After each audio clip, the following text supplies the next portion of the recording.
Ladies and gentlemen, good day and welcome to the Kirloskar Brothers Limited Q2 FY22 earnings conference call. This conference call may contain forward-looking statements about the company, which are based on the beliefs, opinions, and expectations of the company as on date of this call. These statements are not the guarantees of future performance and involve risks and uncertainties that are difficult to predict. As a reminder, all participant lines will be in the listen-only mode, and there will be an opportunity for you to ask questions after the presentation concludes. Should you need assistance during the conference call, please signal an operator by pressing star then zero on your touchtone phone. Please note that this conference is being recorded. I now hand the conference over to Mr. Sanjay Kirloskar, Chairman and Managing Director, Kirloskar Brothers Limited. Thank you, and over to you, sir. Thank you.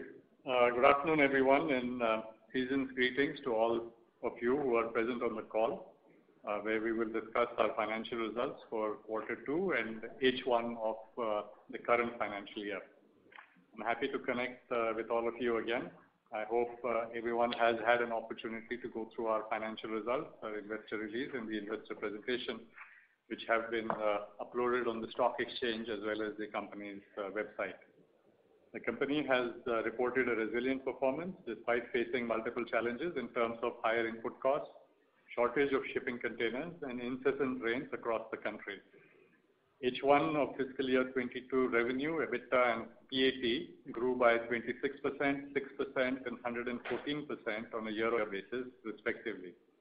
However, continued upwards momentum in raw material prices, change in product mix, high level of inventory which wasn't converted into sales impacted the gross and EBITDA margins in quarter 2. An increase in production did not really result in increase in sales as certain composite orders could not be dispatched due to supply chain disruptions. Although high freight costs and commodity prices are expected to taper off towards the end of fiscal year 22, our company is implementing all possible measures at its disposal to mitigate the higher input costs. Most of these increased input costs are cyclical in nature, and while it's our constant endeavor to create sustainable and counter-cyclical cash flows driven by product mix, innovative product and services offered by the international subsidiaries, and reduced exposure towards low-margin, lumpy, and working capital intensive EPC orders, which is close to 3% for last year. Robust pace of inquiry generation and order book, which the company has witnessed over the past few quarters, continues in the quarter 2 with an ordering flow of 884 crores, which is expected to remain robust based on the current inquiry flow and the sharp pickup in government spending. The order book of 2183 crores or 2183 crores, which does not include orders for made-to-stock products that contribute substantially to the top line, provides strong revenue visibility going forward. Various internal triggers like debottlenecking, continuous improvement in the product mix, and multiple digital initiatives, coupled with external triggers like the continued robust pace of inquiry generation, pickup in the government capex cycle, and revival in multiple geographies, are expected to drive the next leg of growth for the company. I'll now request Alok Kirloskar, Managing Director of Kirloskar Brothers International BV, to share his thoughts on the performance of the business. Thank you. On the international business front, all international companies in the business continue to do better except the Dutch subsidiaries, which have continued to be volatile with losses mounting due to less inquiries being converted to orders and sales, but no large opportunity has been lost so far. That said, the water business has doubled over the previous year, and this is part of their efforts to grow the daily business and to build sustainability in their business model. The company continued to focus on deepening the market penetration, which it has found hard to do during the pandemic, being a newer company with a newer brand. The company continued to deepen its relationship with existing customers, as well as to get a better share of their spend, where we felt that their time would be better spent, rather than developing new markets in this pandemic situation. The Thai business, which has incurred a loss on the forex side of about 500,000 pounds due to the weakening of the baht, has done much better operationally compared to the previous year. Kirloskar Brothers Thailand Limited has continued its strategy to focus on reducing the lumpiness of its cash flows and focusing to build a standard daily business, along with brand development and distribution network expansion in the ASEAN region. This is evident from the operational numbers, and for their 9 monthly figures, which start from Jan to September, their OPBIT has grown 6 times compared to last year. The South African business has also done better in their 9 monthly year-to-date numbers, Jan through September, compared to last year. This is based on continued focus to get more service contracts and build a base business with distribution. Last year, their year-to-date 9 monthly numbers were in a loss, while they have a strong profitability in this year. UK and USA. In the UK, we have seen again the business slowly picking up. There has been a good resurgence on the services side of the business, the water side of the business. That said, they have also, like Thailand, also have a mark-to-market forex loss position of 367,000 pounds, so about 3 crores. Thailand, like I said earlier, had a mark-to-market loss position of 500,000 pounds, about 5 crores, rough number, on their forex. That said, the UK has, even though this year there has been less benefits from the coronavirus job retention scheme, which provided some support for salaries. While that has not been significant this year, the business has picked up, and we've seen that it's doing better this year. I'm sure a lot of you have questions on oil and gas, and the oil and gas numbers are stronger. The oil and gas prices are a lot stronger. But at the moment, we have seen renewed inquiries, but the movement to conversion to sale is still slow. The US business continues to be strong as it has been in the last year. It's focused mainly on the commercial real estate segment and the municipal water segment. So overall, the company is witnessing multiple green shoots in terms of pickup in inquiry generation across geographies, which is leading to a much stronger order book, further improving the revenue visibility for the short and medium term. This will be supported by various innovative advanced digital technology initiatives, which will provide sustainability, stability, and scalability, along with improved profitability. The company will continue to leverage unique value proposition and technological initiatives to create value for the shareholders. With this, let me invite Ms. Rama Kirloskar, Joint Managing Director, KBL, and MD Kirloskar Ebara Limited, to take you through the performance of the domestic subsidiaries. Thank you, Alok. The domestic business continued to do better, notwithstanding the effects of the commodity prices, adverse rains across the country, and the ongoing pandemic. The recent uptick in the capex cycle has further led to an improvement in demand for sectors that supply capital goods. Similarly, the valves business is witnessing good order flow, as there has been investment by the government in irrigation and water projects, and an increased flow of orders in the oil and gas sector for greenfield and expansion projects. Now coming to the company's domestic subsidiaries and joint ventures, Karad Projects and Motors Limited reported good numbers for H1 FY22. Kirloskar Ebara Pumps Limited surpassed the internal revenue estimates for H1, in addition to having a healthy order book. As Kirloskar Ebara focuses on the downstream refinery segment, last year the company witnessed a lot of projects getting delayed or deferred due to budget constraints of a few international customers. However, these projects are expected shortly and will further bolster order booking. KEPL continues to expand services across the geographies catered by leveraging proven track record and approval with customers to increase its market share. The Kolhapur Steel Limited continues to sail through troubled waters. The company is in the process of addressing its issues, and we should see an improvement in the coming quarters. With this, let me invite Mr. Chittaranjan Mate, our CFO, for the financial performance highlights. Thank you, Raman, and good afternoon, everyone, all attending this call. Let me first take you through financial results for this quarter. On consolidated basis, our revenue stood at rupees 751.3 crores, which shows a growth of 17% year-on-year. EBITDA was at 38.7 crores and PAT stood at 3.8 crores. Gross margins and EBITDA margins were impacted during Q2 due to reasons mentioned by our CMD earlier. However, the company remains confident in strengthening the performance going forward.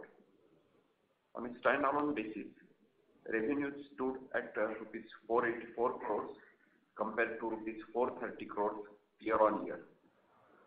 This contributed approximately 65% of total consolidated revenues of KBL Group. EBITDA was at 37.4 crores and EBITDA margin was 7.7%. PAT for Q2 is at 17.4 crores. Now coming to H1 FY22 financial highlights. On a consolidated basis, revenues stood at rupees 1,377 crores compared to rupees 1,096 crores, which shows a growth of 26% year on year. EBITDA was at 81.1 crores as against rupees 76.9 crores, a growth of 6%. PAT stood at 14.5 crores as compared to 6.8 crores. It shows growth of 114% year on year. Company continued to maintain a strong balance sheet. Net debt pretty comfortably stood at 0.07. The company has planned capex of 105 crores.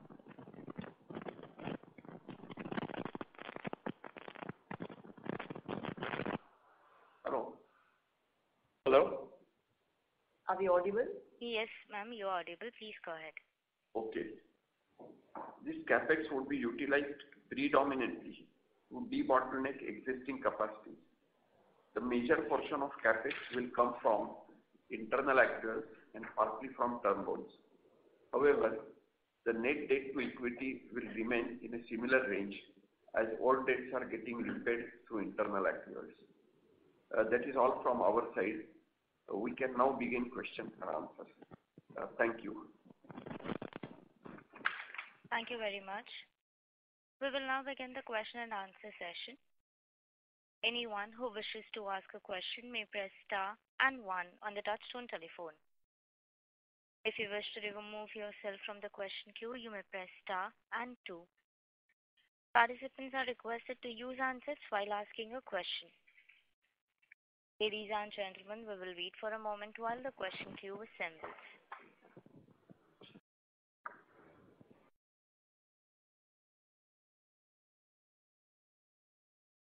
The first question is from the line of Kunal Sheth from B&K Securities. Please go ahead. Yeah. Hi. Good afternoon, sir, and thank you for the opportunity. Festive greetings to the entire management.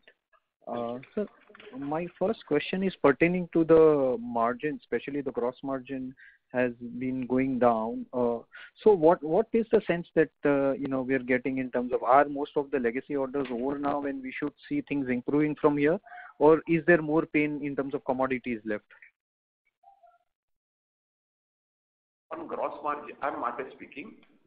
Gross margin, I would say whatever you could see fall in the gross margin in Q2, it's not because of any legacy order. By and large, Q2 sales are lower within the 4 quarters. Second thing, commodity prices have been increasing. That is one reason. Another reason, certain orders which we produce pumps could not be dispatched due to some balancing of incoming material due to supply chain problems. Had those pumps got dispatched, definitely the margin on this would have come in profit and loss account. Okay. So is there impact of commodity still left, or we have more or less been able to pass on our the impact, or still we'll see this impact cascading in third quarter as well? I would say periodically we have been reviewing our product costing and revising our selling prices and passing it on to customers. And since it's a universal thing, we are not witnessing any major resistance from the market because everywhere the prices are increasing. It's not that we are raising it. Okay. I think since the beginning of the year, we've done 3 price rises. This calendar year.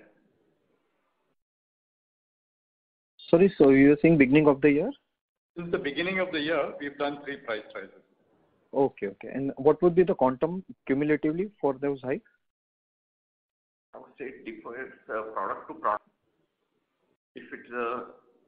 small pump business, which is a stock and sale, it would be around 20% cumulative effect. Okay. Whereas industrial products, it is around 15%. Okay. And sir, so what should be the margin we should target for the year? I mean, given that first half has been very weak, is it fair to assume that we will be able to, get closer to 7-8% margin for the year, or looks difficult? I think that is something that we are targeting. We will try to do our best to go past last year. Go past last year. Okay, sir. And so my next question is pertaining to the outlook in terms of, where while you covered a lot of it in your opening commentary, but specifically key end markets, especially in domestic, where you think the traction is very high, and and therefore what should we expect from KBL from a 2-year perspective? I mean, what kind of growth one should assume? What we are saying is there are certain sectors where we are doing quite well. The inquiry flow is very good. The conversion is good. And this would be building and construction, industry, water and irrigation, small pumps business. Valves, in fact, is showing a good level of incoming orders. So it's the smaller sectors that we have where things are a little lumpy, oil, defense and marine, or KBL's oil and gas. That's where things are a little slow. But otherwise, across the board, we are seeing good inquiry levels and good conversion into orders. Sure. And most of the supply chain issues are behind us, or you are still seeing supply chain issues impacting execution? I think most of the supply chain issues are behind us. If you remember, towards the beginning of the end of the first quarter and the beginning of the second quarter, Karnataka had gone through a lot of issues with COVID. And our main plant in Kirloskavadi is right on the border with many suppliers across the border. And that hurt us for the first few weeks. I'd also say that the other vendors also got hurt. We saw one of our engine suppliers shifting a plant, and I believe that problem should be over by this quarter.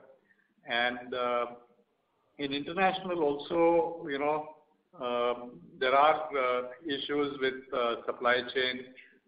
That is still there. Engines, I understand, Clark has more than doubled its delivery. This is from America into England, that the deliveries have gone are very high compared to what they were earlier in number of days. Similarly, there are issues with containers, finding containers when we want to export from here.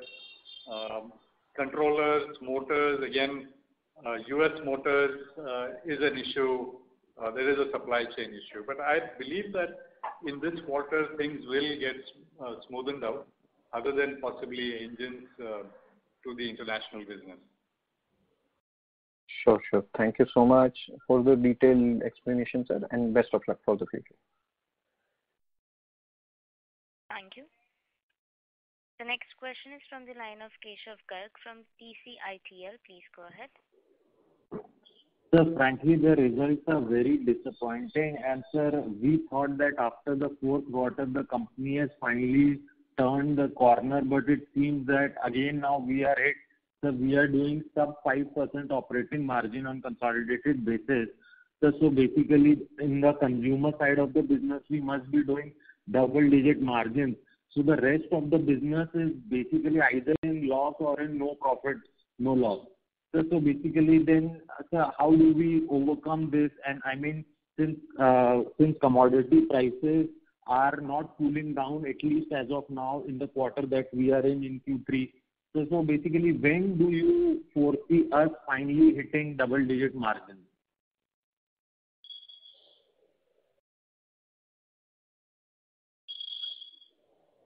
even last year, I'm not here, our PBT ratio was 8%. And in a competition, a double-digit margin, yes, we also want to achieve it, but cannot be said at the moment. And as commodity prices are rising, the sales values are increasing, material cost increasing. We are passing on the benefit, increase in material cost. The markup would always be in line with competition. But if you see our competitors, sir, they are doing good double-digit margins, sir. If you see KSB pumps, for example, then, sir, they are doing margins in mid double digits, over 15%. So then, what if they are able to do and we are not able to do? Whereas I think on the consumer side, we enjoy equally strong brand equity.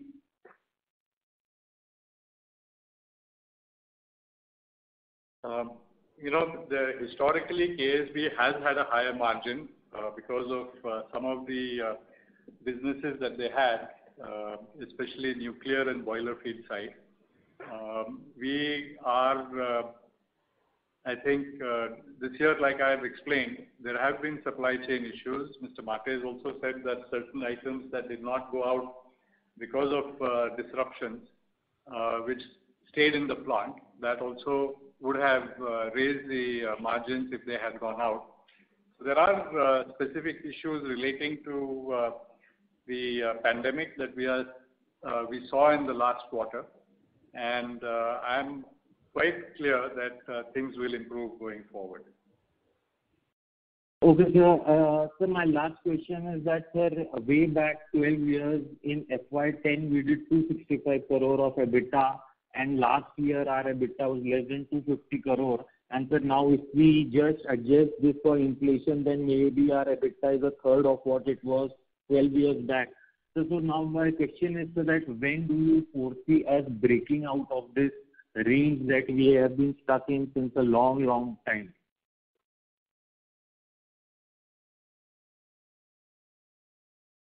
If you are comparing with year 2010, I would suggest that you also see the working capital and the monetary position. Today, I would say that we are in a far better way in our borrowings, our bank guarantees, our margins. And if you see from 2016 onwards, continuously there is a rise in our profit. Sir, you think that there is some scope to rationalize our subsidiaries, that we have so many subsidiaries spread across so many countries and continents, and basically our consolidated EBITDA is lower than our standalone. And then there is so much effort, management bandwidth is going across.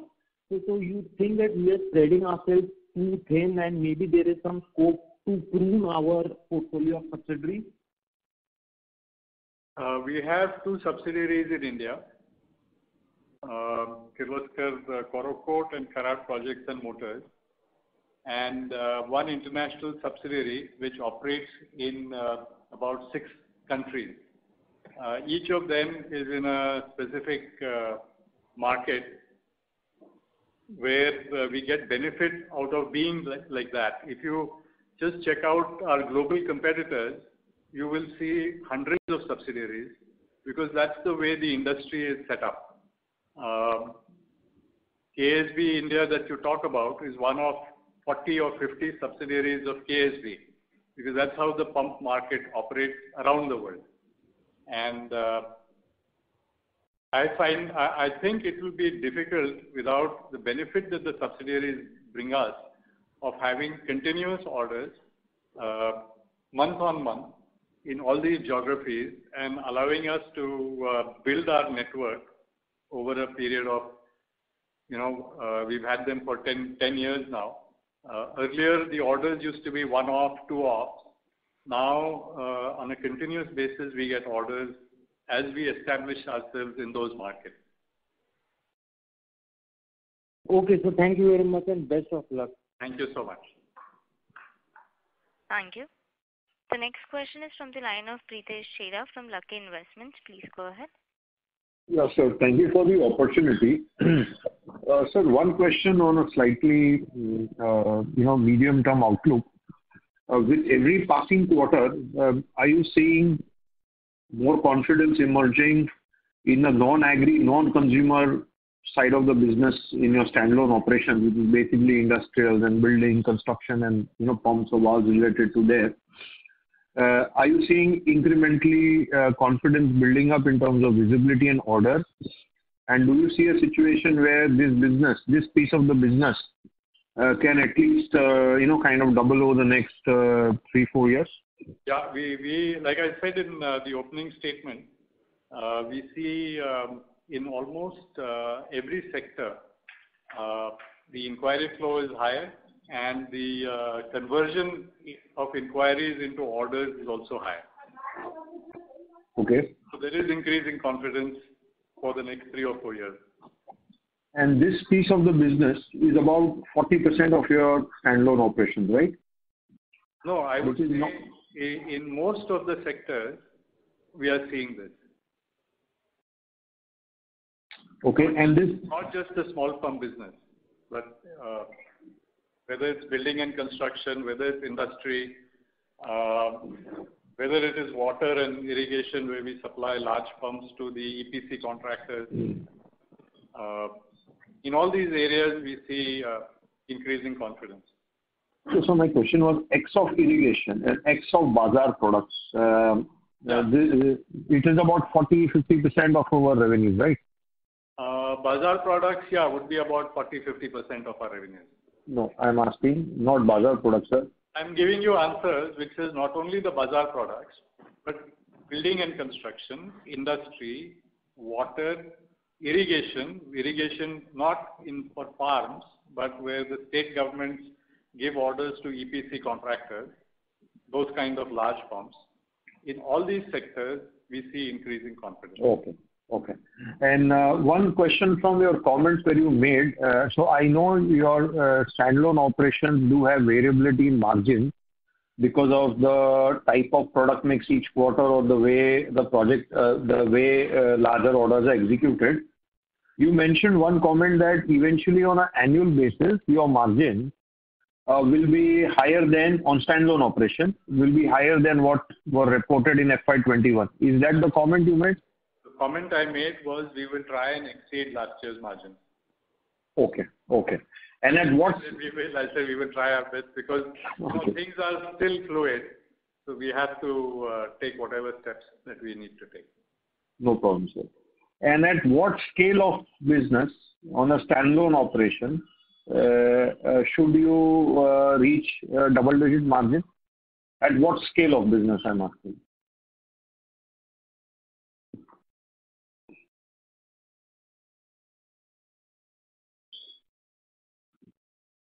Hello? I think about around 3,000 crores or so. At 3,000 crore, you reach double digit.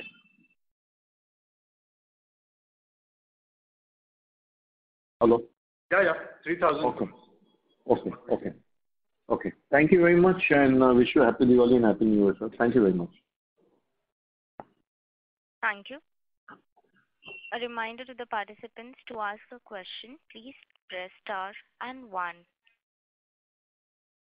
The next question is from the line of Manish Goyal from Enam Holdings. Please go ahead. Yeah, thank you so much. Couple of questions. Just on the margins front, again, if I probably look at the Q2 numbers, particularly we see that other expenses have been significantly higher on YOY basis and sequential basis. So especially in the standalone. So if you can highlight what is the reason for such higher expenses and how do we see it going forward, number one. And number two, what is the kind of revenue booking which we would have missed due to supply chain issues in Q2, if you can please quantify? I'll follow up with more questions. Coming to your first question about other expenses being higher.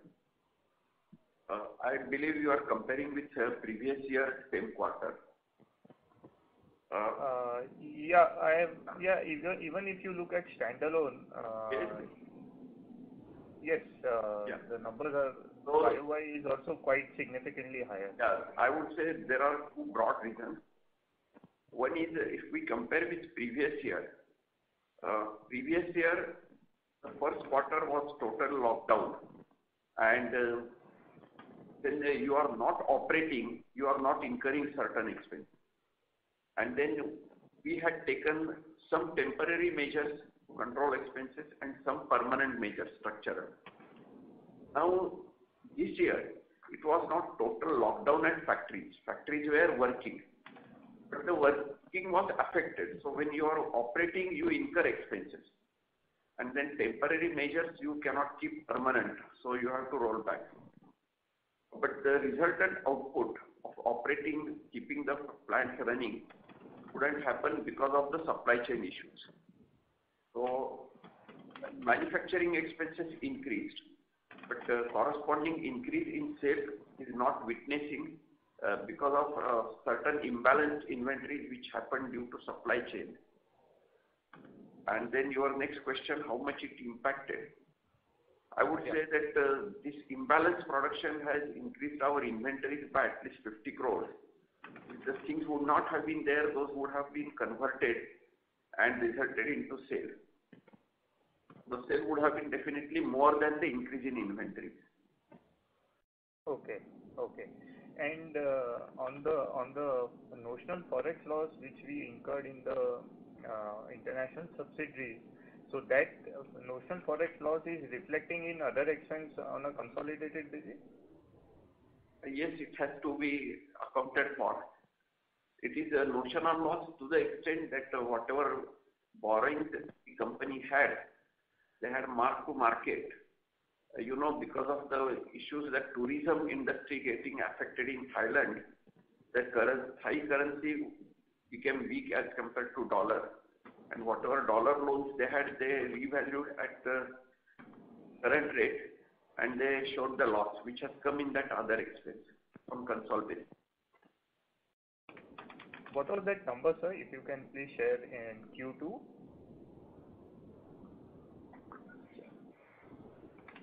It was about 5 crores.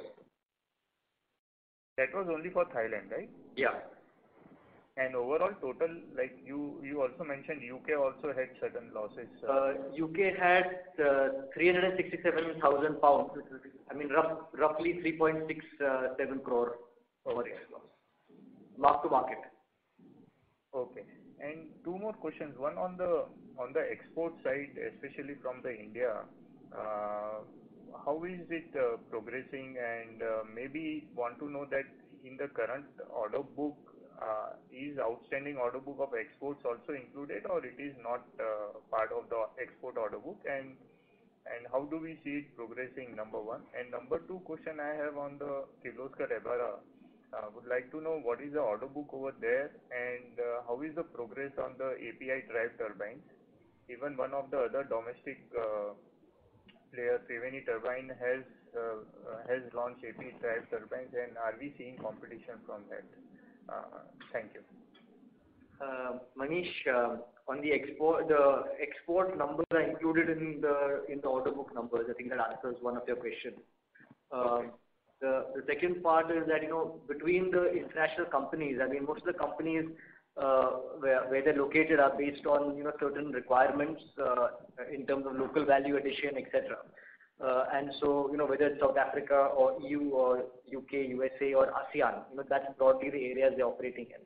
Markets that are not covered in any of those blocks are directly sold, the products are directly sold from India, because, there is no, may not be any duty issues. So a lot of North African countries, a lot of old CIS countries, a lot of the Eastern European countries are supplied from KBL.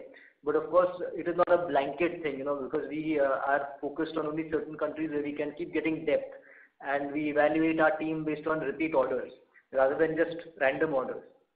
So that's really something where they're focusing, and we are seeing growth in direct sales. we are also seeing growth on repeat sales. And that is really the important aspect for us in these countries, because I think, like Chairman mentioned before, one of the problems we had before having our own companies in these areas is we did not have regular repeat business continuously in those regions. They were very sporadic businesses where you'd end up with a few large contracts some years and no contract other years. So with the same philosophy, we've looked at certain regions which we will handle directly from India, and there are certain regions which we handle locally from the local subsidiaries. And often it has to do with duty structures and things like this. I think you asked Rama a few questions as well. Good afternoon, Manish. So coming to Kirloskar Ebara, I think your first question was about the order board. We have an order board of around 2,060 million at the end of 206 crores at the end of H1. And in terms of other players in this sector, I think the API sector is a very exclusive and premium sector. So, penetrating that sector because of the expertise levels required and required in both the execution of the orders and the design of those turbines. I think only time can really tell whether one is able to penetrate that market or not, because it's a very difficult area to get into. Having said that, our turbine team has been seeing increased order booking because we are one of the most competitive players in this field, and I think one advantage we have is we also understand the integration of the turbine with the pump, which many of our pump competitors also appreciate, and they are giving us those turbine orders. And we are concentrating on the international business as well, because there are a lot of international refineries that are also interested, because we are more cost competitive than some of the other brands, foreign brands. Right. And how is the order info inquiry pipeline for the Kirloskar Ebara? So it actually seems to be quite good, because in terms of the international business, a lot of the projects internationally had been deferred because of budget constraints last year, but we do see some of those projects now coming up again, and they'll go live, I think, in the upcoming quarters, maybe in the next 2 to 3 quarters. So hopefully we should be able to get some more bookings. Okay, and also on domestic side, now with almost 20% price hike we have taken in the small pumps, Rama, do you think that we have covered for most of the cost increase, and going forward we should be able to get back to the normalized margins? I can't predict the commodity prices because they have been quite volatile and unpredictable. No, but if you can take like till date, like whatever has cost increase has been taken, and have we taken commensurate price hikes? Yes, we have ensured that we have done those price rises in advance, and we've ensured that we have mitigated any hit to the company as far as commodity volatilities are concerned. Thank you so much. Thanks a lot. Thank you. Thank you. Participants, to ask a question, please press star and 1. The next question is from the line of Anurag Patil from Roha Asset Management. Please go ahead. Thank you for the opportunity. Sir, how much contribution will be there in revenue from the traditional agri pumps? The traditional what? Traditional agri pumps. We normally don't give that breakup, but our bazaar pumps normally is between 40 to 50% of our total turnover. And these pumps go into homes, they go into farms, they go into industry as well. Okay, so my question was that in the agri side, the solar pumps coming from Kusum scheme, do you see any impact on agri side, like cannibalizing that market over the medium term? No, not really.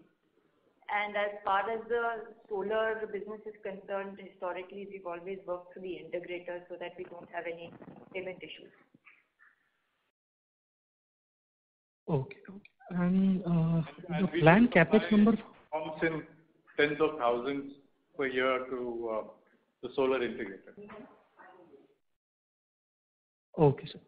And sir, the planned capex number for this year, I just missed it. Can you spell it again?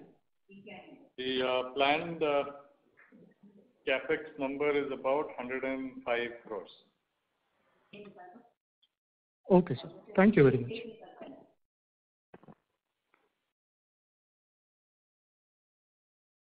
Thank you. The next question is from the line of Bhagesh Kagalkar from HDFC Mutual Fund. Please go ahead. Yeah, thanks, sir.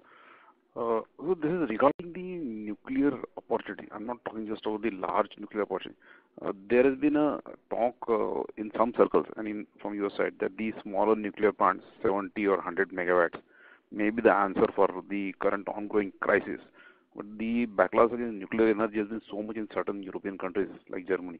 So which markets you feel that will be talking of these 75 or 100 megawatt smaller nuclear power plants? We are seeing these kind of nuclear power plants being developed in America and in Europe. And what will be our opportunity size? We supply all kinds of pumps to these for a nuclear power plant, right from the primary circuit to the secondary circuit. Mm-hmm. And we are also one of the few who can make CAN motor pumps, which are used for whether it is primary heat transfer or moderator duty or whatever. Mm-hmm. So if rather than going with very large nuclear power plants, as the thinking goes with GE or Rolls-Royce and other companies who are in this space, there is a huge, they probably will go towards that rather than have very large plants with power having to be moved across regions through transmission lines. And these are, people are looking at prepackaged nuclear power plants. Mm-hmm. Pre-packaged, so the actual time to put up these plants will be quite small, you're saying? It will be quite small, yeah. In those countries where the land and etc. other issues are not there. But ballpark, how many $1 billion are going in this sector, these small nuclear plants? Because one hears law. Currently it is small, but we are one of the companies that can do that. Okay. Thanks, sir. All the best. Yeah. Thank you. The next question is from the line of Samir Raj from Nippon Asset Management. Please go ahead. Yeah, thanks for the time. Sir, I had just one question. From comments Sorry to interrupt you, Mr. Samir. Can you speak a bit louder? Yeah, am I audible now? Yes, please go ahead. So, sir, from the comments which I've heard so far, the sense which I'm getting is that we are pretty optimistic on the second half. But I'm just a little curious because if I'm looking at your last year's second half number, a large part of profits came during the second half. So, we have very strong base there. And you're pretty confident of doing well on that high base. So I'm just trying to understand, from where you're getting this confidence of doing so well despite such a high base. If you look at the company's historic performance, it's not just last year. It's almost every year.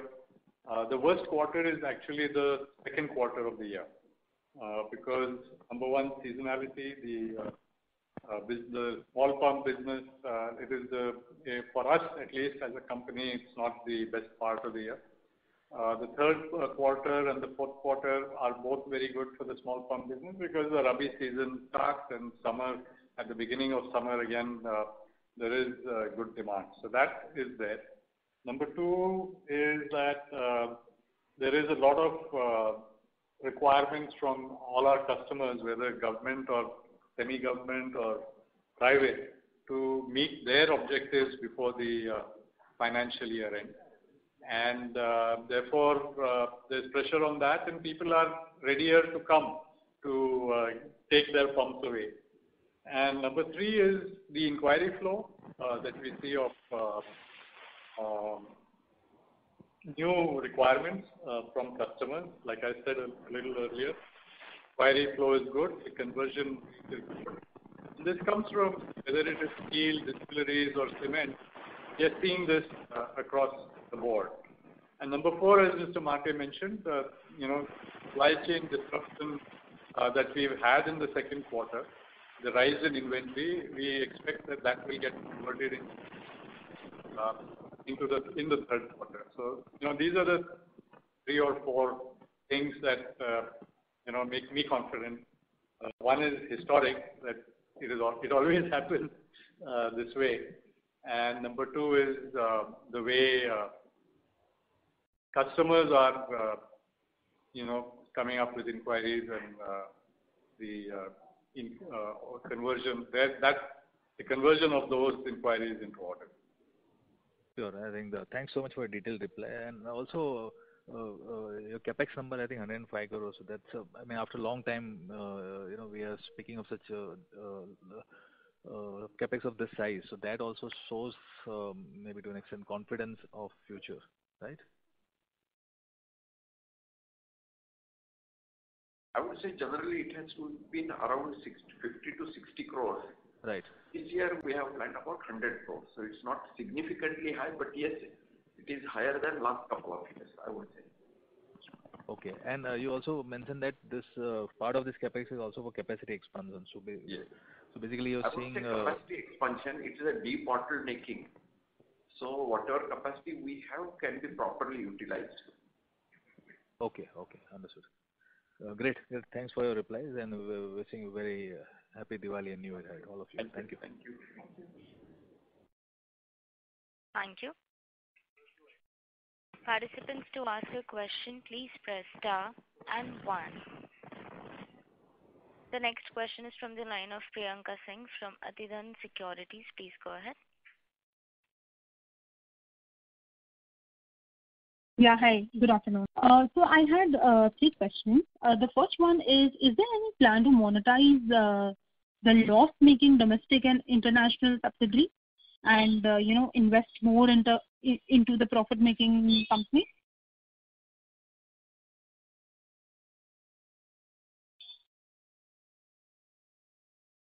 Hello? Yeah. Priyanka, I heard a question. When you talk about monetize any of these companies, I assume you mean sell them off. But I think one point is that people don't like to buy loss-making subsidiaries.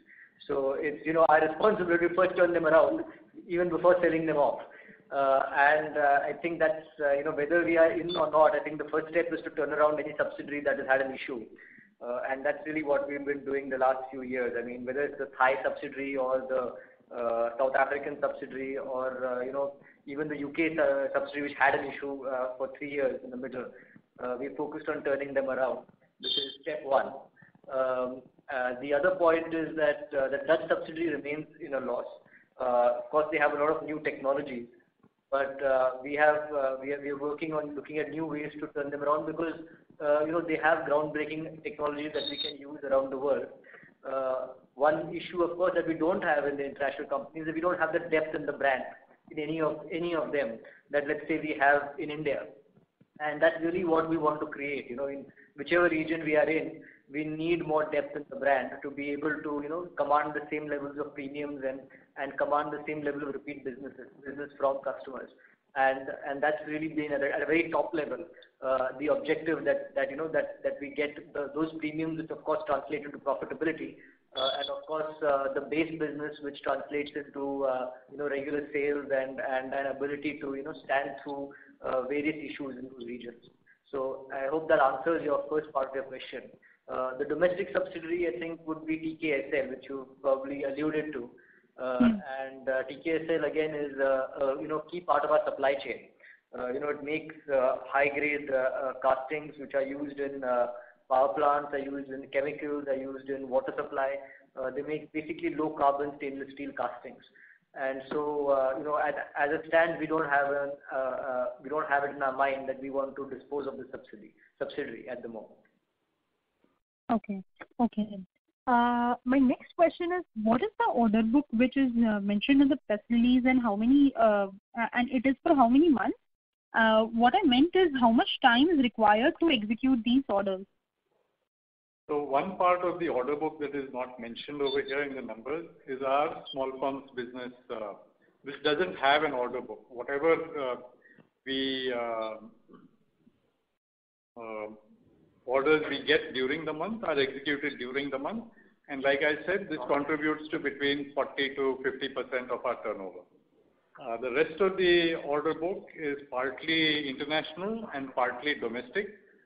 Some of these pumps are delivered, pumps or valves are delivered between 6 to 8 weeks, and some of them, especially the large ones, can go up to 12 months to 14 months. Okay. However, Okay. this order book, I think, is skewed in favor of things that go out faster. Got it. Got it. And what is the outlook for consolidated and standalone order book for FY22? Are we moving towards margin order book as the pace of order book is growing? Are they moving towards what? Towards higher margin products? I mean, order books? That depends on what kind of orders we get, because I've not understood what you mean by. Okay, so basically, in the order book, are we moving towards higher margin business order book, something like that? Yes, we are moving towards that. Okay, got it. Helpful. Thank you so much. Thank you. Thank you. The next question is from the line of Atul Kothari from Progwell Securities. Please go ahead. Thank you, sir, for the opportunity. First of all, wish you a very happy Diwali. Sir, can you share as to what is the difference between the EBITDA margins on the international business vis-a-vis our domestic business?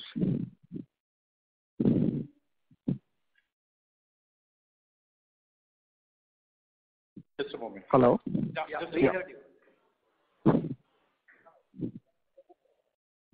I think domestic business we have already mentioned in our earlier release. On international. Sir, I'm not able to hear you properly. Yeah. Some interruption on the way. May I request Mr. Kothari to mute your line when the management is answering your question? Sure. Thank you. On standalone basis, we already mentioned that our EBITDA margin was 7.7%. So what we say is standalone, that is domestic. On international, I would say it changes from company to company. Okay. So, but is it possible to give a blended basis? What could be the difference? It would actually be it would be a bit odd because, as you know, that subsidiary is loss making, and that's the one we're actually turning around. But I don't know, Smarty, you want to give? No, on gross consolidated basis, we have mentioned it's around 5.2 EBITDA margin. So if it is a consol 5.2 and domestic it is 7.7. So international we have not given separately because it changes company to company. But if you refer our presentation on which is uploaded, you will have company-wide details. Okay, sir. Sir, going forward.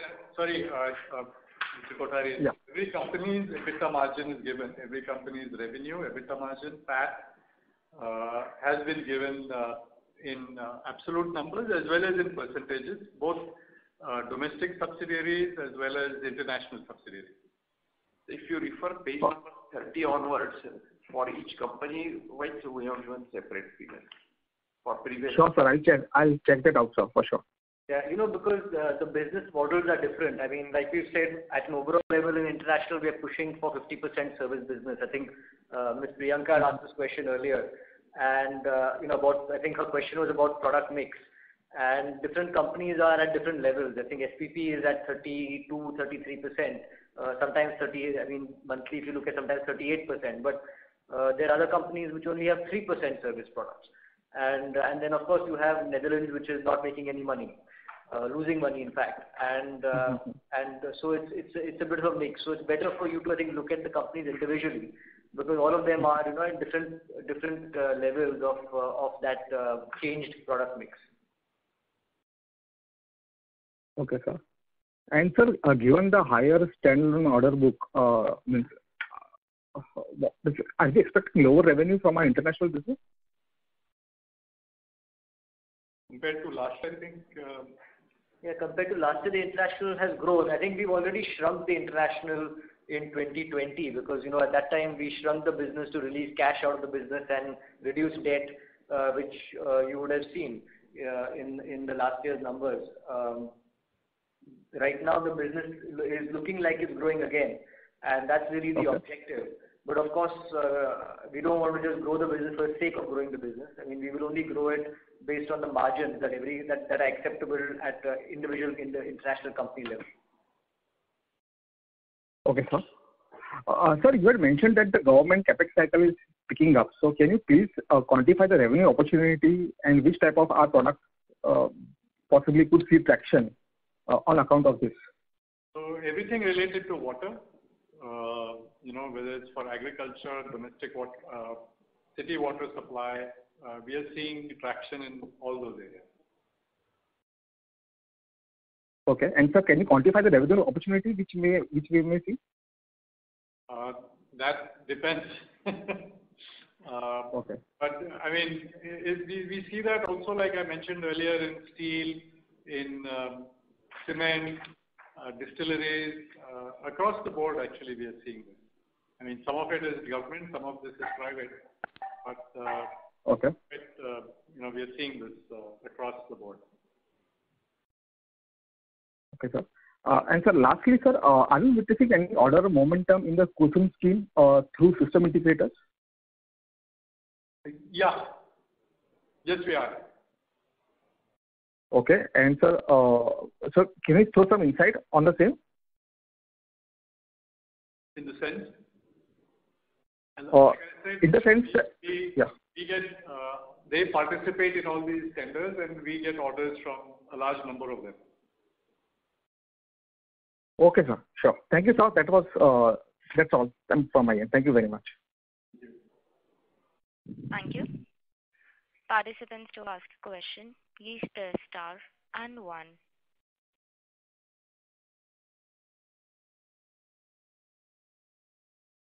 Just to say a little more about the last question, I think all of you are aware that nowadays we are quite allergic to doing business with government, state governments especially.